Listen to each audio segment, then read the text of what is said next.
एक केंचुआ जो हमेशा मिट्टी के अंदर ही रहा था, एक दिन बाहर की दुनिया देखने का सपना लेकर आगे बढ़ने लगा। वह अपने छोटे से शरीर को सिकोड़ते फैलाते हुए लगातार मिट्टी चीरता चला गया। अचानक एक दिन उसकी मुलाकात एक मादा केंचुए से हुई। मादा केंचुए ने डर के मारे स्वाभाविक रूप से खुद को मरा हुआ दिखाने की कोशिश की। नर केंचुआ उसे हैरानी से देखने लगा और फिर उसे हल्के से छूकर जगाने की कोशिश की। तभी मादा केंचुए को एहसास हुआ कि वह भी उसी की तरह एक केंचुआ है और उसके भी वही सपने हैं। कुछ ही समय में दोनों ने मिलकर सुरंगें बनानी शुरू कर दी। शुरुआत में वे अपनी अपनी सुरंगों में एक ही दिशा में खोदते रहे। उन्हें विश्वास था कि अगर वे लगातार आगे बढ़ते रहे तो एक दिन रोशनी तक पहुंच जाएंगे, लेकिन हुआ उल्टा। वे फिर एक दूसरे से ही टकरा गए। इस मुलाकात के बाद दोनों के बीच अपनापन और गहरा हो गया। अब उन्होंने तय किया कि ऊपर की ओर खोदना ही सही रास्ता है। उन्हें पूरा यकीन था कि ऊपर कहीं न कहीं बाहर की दुनिया उनका इंतजार कर रही होगी। लेकिन धीरे धीरे मादा केंचुआ थकने लगी। वह नर केंचुए की रफ्तार का साथ नहीं दे पा रही थी, इसीलिए उसने कुछ दूरी तक आराम किया और फिर अपनी अलग सुरंग बनाते हुए ऊपर की ओर बढ़ने लगी। समय बीतता गया। उन्होंने जमीन के अंदर चारों तरफ सुरंगों का जाल बिछा दिया, लेकिन फिर भी रोशनी कहीं दिखाई नहीं दी। एक दिन दोनों का रास्ता एक विशाल पत्थर ने रोक दिया। पत्थर इतना कठोर था कि उसे पार करना असंभव लग रहा था। तभी मादा केंचुए ने पास में कुछ खाने लायक भोजन देखा। उसने उसे बीच में रखकर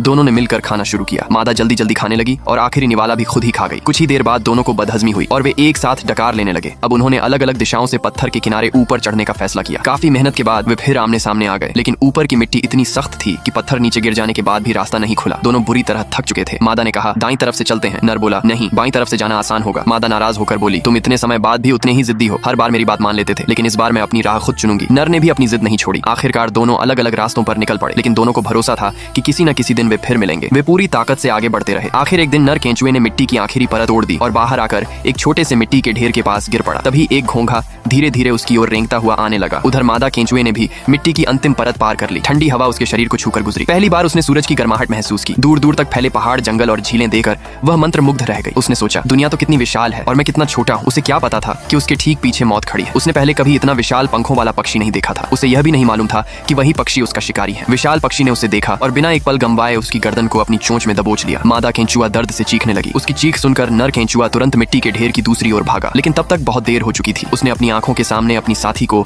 उस पक्षी का शिकार बनते देखा। वह असहाय था, कमजोर था और पहली बार उसे एहसास हुआ कि इस विशाल दुनिया में वे कितने छोटे और बेबस हैं। कुछ देर बाद पक्षी ने मल त्याग दिया। नर केंचुआ गुस्से में उसकी ओर चिल्लाया। पक्षी ने तुरंत उसे भी अपना अगला शिकार बना लिया। उसकी नुकीली चोंच बस एक पल दूर थी कि केंचुआ तेजी से वापस अपनी सुरंग में घुस गया। पक्षी काफी देर तक उसका इंतजार करता रहा। जब वह बाहर नहीं निकला तो वह उड़ गया। काफी देर बाद नर केंचुए ने सावधानी से बाहर झांका। चारों ओर सन्नाटा देखकर वह बाहर आया और उस जगह पहुंचा जहां उसकी साथी हमेशा के लिए उससे बिछड़ चुकी थी। यह सच स्वीकार करते ही वह फूट फूट कर रोने लगा, लेकिन तभी वही पक्षी फिर लौट आया। खतरे का एहसास होते ही केंचुआ पूरी ताकत से अपनी सुरंग में भागा। इस बार भी वह बाल बाल बच गया। पक्षी ने उसे बाहर निकालने के लिए मिट्टी खोदी, चोंच मारी, पंजों से कुरेदा और ऊपर कूद कूद कर पूरी सुरंग तोड़ने की कोशिश की। अंदर बैठा केंचुआ अपने शरीर को सिकोड़कर बिल्कुल स्थिर हो गया। ऊपर से मिट्टी के ढेले लगातार गिरते रहे, लेकिन उसने हिलने की भी हिम्मत नहीं की। उसी समय उड़ते हुए कुछ कीड़े वहां आ गए।